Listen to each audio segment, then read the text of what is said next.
تو این ویدیو قراره که با هم دیگه ارزون ترین تا گرون ترین کنترل گیمینگ رو با هم دیگه بچا تست بکنیم. یعنی از کنترل $1 گرفته تا کنترل $500 یعنی 50 میلیون تومان. پس تا آخر ویدیو همراه من باشید تا ببینید این کنترل ارزش خرید داره یا که نه. خب شروع بکنیم با اولین کنترل $1 که کلا یه دونه آنالوگ داره با دو تا بچا دکمه که بیشتر یاد منو بازیای آتاری میندازه که واسه نسل 30-40 سال قبل هستش. آقا این ویدیو رو بعد نشونه باباتونم بدینا. ولی من با این دسته یه دونه رکورد گرفته بودم قبلا و یه چالش جی تی رفته بودم باهاش که دوباره قراره که بریم. آقا همینطور دارید میبینید فوی اصلا این آنالوگش هم درسته بچه نمیچرخه، خیلی سفته. کلا دو تا دکمه داره، یه دونه که هم داره این آنالوگ داره، چیز خاصی دیگه نداره دیگه. یعنی اینو میذاری و بیشتر باش میتونی بازی انجام بدی که کلا دو بعدی هستش، یعنی فضا از سمت بالا هستش. یه چیزی که خیلی منحصر به فرده اینه که تو همه جا میتونی وصلش بکنی. یعنی همونطور اینجا داریم میبینید یه دونه پورت یو اس بی داره که به پی سی میتونه وصل بشه، حتی پلی استیشن. خب اومدیم سمت بازی و این آنالوگمون رو اینجا داریم. من اینا دارم جویستیکش دارم تکون دارم میدم، تکون داره میخوره و متاسفانه نمیدونم ولش میکنم تو خوش راه میره. عجیب غریبه واسه چون دو تا دکمه داریم من زیاد نتونستم کاستومایزش بکنم. یعنی فقط میتونیم سوار یه ماشین بشیم. نرو وایسا این دکمه بزن باشه سوار میشه. باشو سوار شو بابا، بعدی که سوار شو دیگه برو خدا سوار شو. آقا بزن من مجبور شدم بچا من مجبور میشم با این دکمه اف بزنم. اوکی برو که بریم. داره به حرکت داره میکنه. اوه چقدر سخته. وای چقدر سخته روندن با ماشین. آجی آنالوگه داره هم رادیو رو عوض داره میکنه همزمان هم داره با ماشین میرونه. آقا این بود از کنترل $1 بریم سراغ کنترل بعدی. حتی تا آخر ویدیو نگاه کنید تا گرون ترین کنترلی که از برند ریزر هست رو از دست ندید. حالا بریم سراغ دسته $10 یعنی 1 میلیون تومان. خیلی چوس است. یعنی من اینجوریام که اینو الان چجوری میخوایم باش بازی بکنیم. فرض کن تو این بخوای مثلا فورتنایت بازی بکنه. این دسته دسته قدیمیه، یعنی مثلا واسه کنسول خیلی قدیمیه، مثلا سگا و این چیزاست که اصلا زمان ما نیستش. دیزاینش ولی خدایی هستم. به نیتندو سویچ هم بچا وصل میشه ولی کلا با ویندوز این چیزا میتونی باش بازی بکنی. و همونطور داریم میبینید کلا چیز خاصی نداره، مثل دسته پلی استیشن هستش ولی بزنن چجوری رو دست جا میشه. خدایی اوکیه، یعنی اونجوری زیاد راحت نیستش رو دست. دکمه‌اش بچا نرمه، اصلا هیچ فرقی سمت جویستیکش با پلی استیشن بچا احساس نمی‌کنم. ولی بریم که تو بازی چجوری باشه فورتنایت بزنیم. خب بچه الان اومدیم سمت فورتنایت که با این دستمون بچه بازی بکنیم. ببین همین الان تو دستم گرفتم حاجی، خیلی سخته. بزنم بیل کردن چجوریه. اوکی حاجی؟ نه اوکی نیست، اصلا عادت نداره، انگار یه دسته دیگه دارم دستم میگیرم. حاجی اصلا نمیتونم ادیت بکنم. کلی آدم اومده، کلی آدم داره میاد، کلی داره آدم داره بهمون شلیک میکنم. خیلی سخته اصلا میخوام تیر بزنم. این حالت آردویی که توی کنترل هستش خیلی دوره انگار، یعنی خیلی نزدیکه. یا الفاس پلیر سگ افتاده. وای پا میدای من کو. حالا بیا هنوز جوونم، کلی آرزو دارم. حاجی من هنوز یه دونه کیل نگرفتم. یا خیلی لابی سگ پلیرن، اصلا و ابدا نمیشه. خب نوبت باشه نوبت میرسیم به یه کنترل $50 مون که واقعا حساب به قیمتی داره محشره. چرا؟ چون بچه‌م تو زمین این کنترل فقط خود کنترل نیست بلکه وصل میشه به موبایلتون و میتونید بازی موبایلتون رو با کنترل بچه چیکار بکنید، کنترل بکنید. حالا من بازی کال آف دیوتی موبایل بچه ریختم، جا رو نگاه کن. هولی مولی. الان تایم بشه که ما کال آف دیوتی موبایل بازی بکنیم. رو این یه نکته که داره اینجا میتونین قشنگ تو هر سازی که موبایلتون هستش خود تنظیم بکنید و بذارید و به بلوتوث هم وصل میشه. و اینجا بچه‌ها یه دونه تایپ سی واسه شارژش داریم با همراه کیفش. تو میبینید داره چشمک داره میزنه. اوه پشمای من حاجی چه نوری از خودش داد بیرون. این خیلی خفنه و چرا بلوتوثش کار نمیکنه. آمد دوال شاک 4 وایرلس کنترلر. ببین فقط اینجا نگاه کن، رخ کارو بگی خدا وکیلی، رخ کارو بگی خیلی کار قویه. یعنی اصلا فرق با نیتندو نکرده. یعنی یه دونه میگیری اینو با تخفیف گرفتن $35، یعنی در واقع $50 بودش، یعنی چه 3,500,000 تومان. قشنگ اصلا احتیاج نداره به نیتندو، حتی کنسول هم احتیاج نداری. باد دارم میزنشون بازی ساز دانلود کردم. ایم اسیست نداره، فقط ایم اسیست برداشتم آقا. ولی در کل من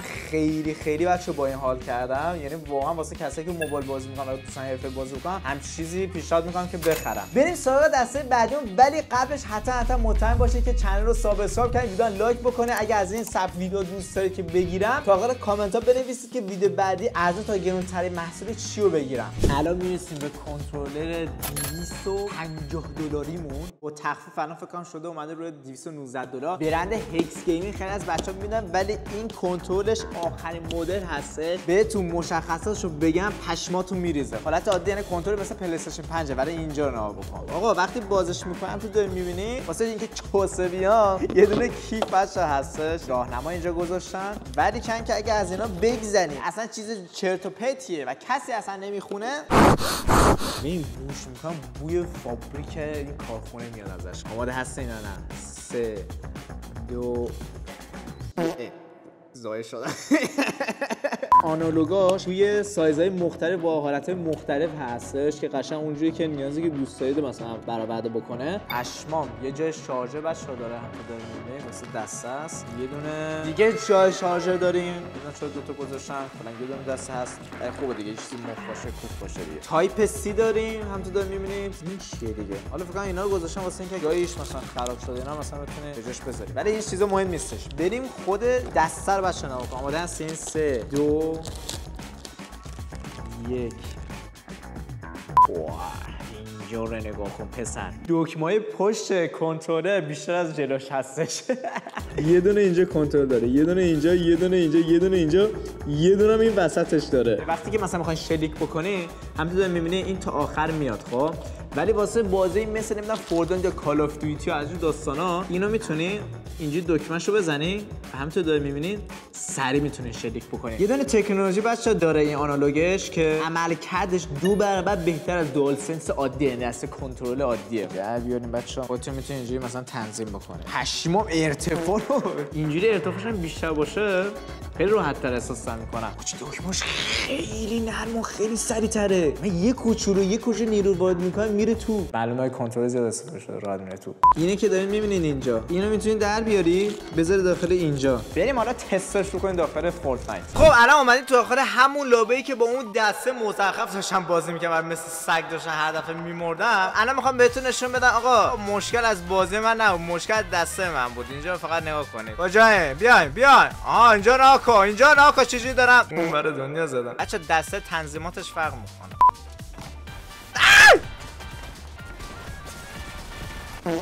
الان اومدیم داخل تیلت تاوز واقعی. خب میخوام اینجا بهتون نشون بدم آقا مشکل من نبوده. الان اینجا نکن. بابا اف پی هستم پایینه. پشمام چقدر این خفنه، چقدر سریع زدتش.